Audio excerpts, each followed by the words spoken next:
Alright, so it's been a decent amount of time since the Rudy Gobert trade went down, and pretty much all of the initial reactions were, what in the world are the Wolves doing? 4 future first round picks with an additional pick swap? With 3 of those picks being unprotected? That's a freaking massive haul for Gobert. But after having some time to think about it, I think it's a move that they felt like they had to make for their franchise to make the next jump. In this video, I want to talk about the Gobert trade, along with the Malcolm Brogdon trade and everything going on with Kevin Durant and Kyrie Irving on the Nets. Let's break it down. How's it going, folks? My name's Andy, and without further ado, let's begin.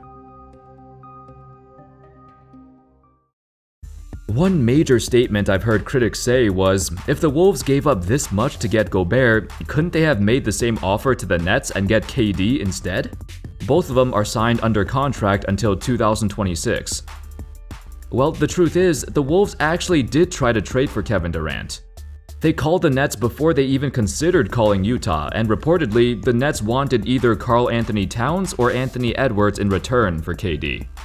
If neither of those two were in the deal, they weren't gonna do it. According to NBA writer Vince Goodwill, he stated, "I'd heard that Brooklyn came to Minnesota and said, we want Karl Anthony Towns, we want Anthony Edwards, and we want 4 draft picks." That's like insane. So yeah, there was no chance in hell the Wolves were getting Durant.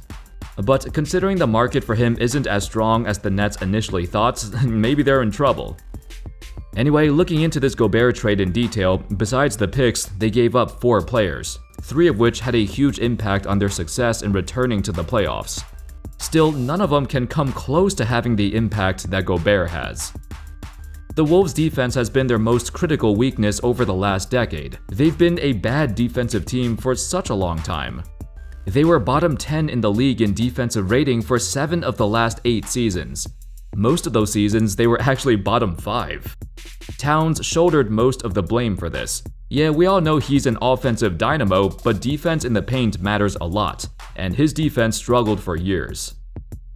It's not just his fault either. The Wolves have done a bad job of building around him, or finding a partner for him in the front court to cover his weaknesses.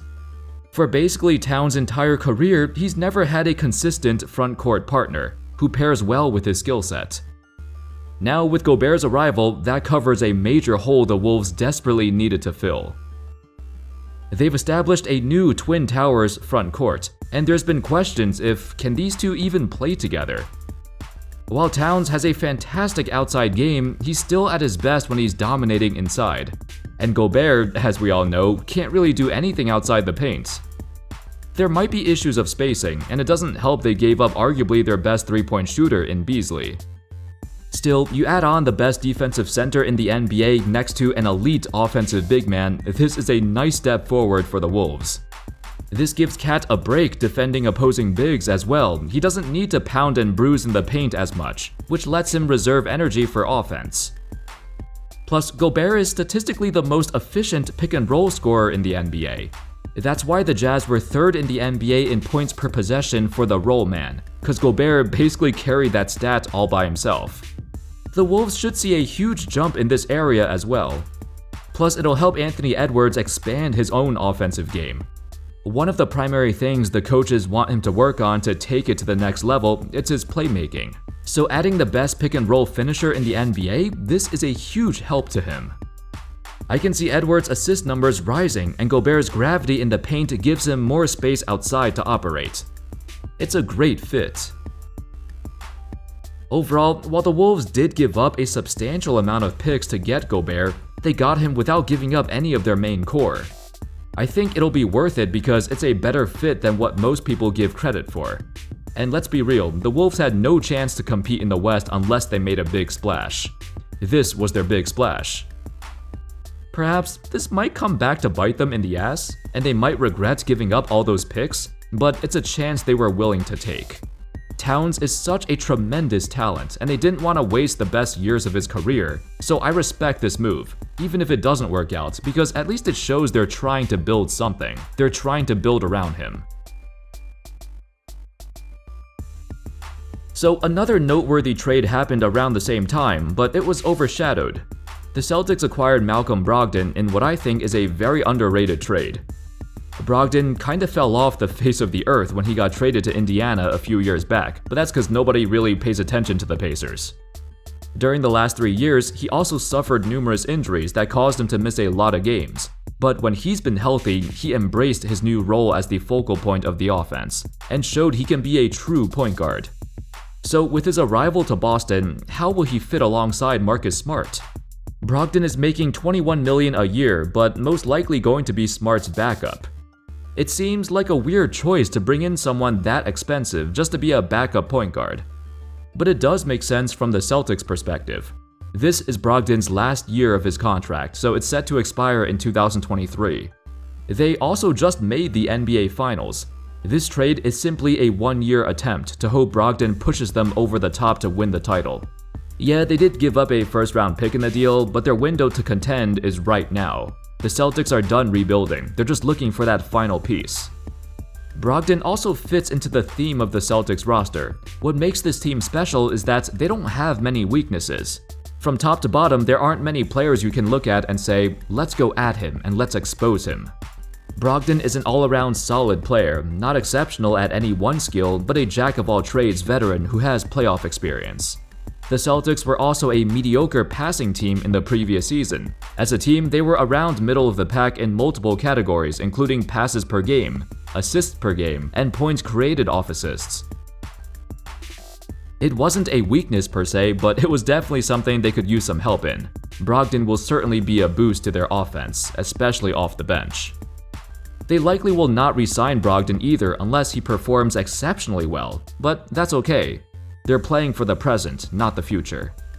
Every decision that the Celtics front office makes has the sole purpose of increasing their championship odds right now.